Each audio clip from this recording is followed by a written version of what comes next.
गांव में जुम्मन शेख और अलगू चौधरी बहुत अच्छे मित्र थे। उनका आपस में इतना गहरा संबंध था कि लोग उन्हें एक ही जान मानते थे। दोनों एक दूसरे पर भरोसा करते थे और हमेशा एक दूसरे की मदद करते थे।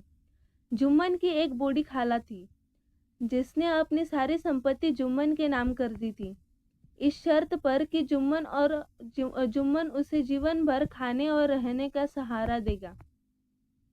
कुछ सालों तक सब ठीक चला, लेकिन बाद में जुम्मन और उसकी पत्नी बूढ़ी खाला की देखभाल सही ढंग से नहीं करने लगे।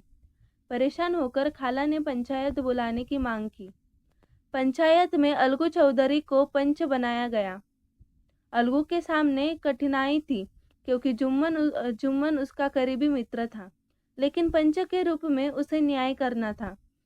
अंततः न्याय की भावना में अलगू ने खाला के पक्ष में फैसला सुनाया और कहा कि जुम्मन को उसकी खाला को संपत्ति वापस करनी चाहिए या उसकी अच्छी तरह से देखभाल करनी चाहिए।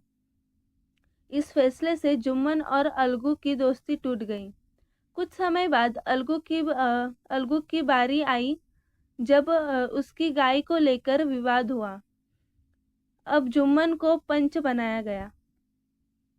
हालांकि जुम्मन को अलगू से गुस्सा था, लेकिन जब वह पंच की कुर्सी पर बैठा तो उसने मन में केवल न्याय का विचार आया। उसने सच्चाई के आधार पर अलगू के पक्ष में फैसला सुनाया। फैसले के बाद दोनों की दोस्ती फिर से मजबूत हो गई। शिक्षा।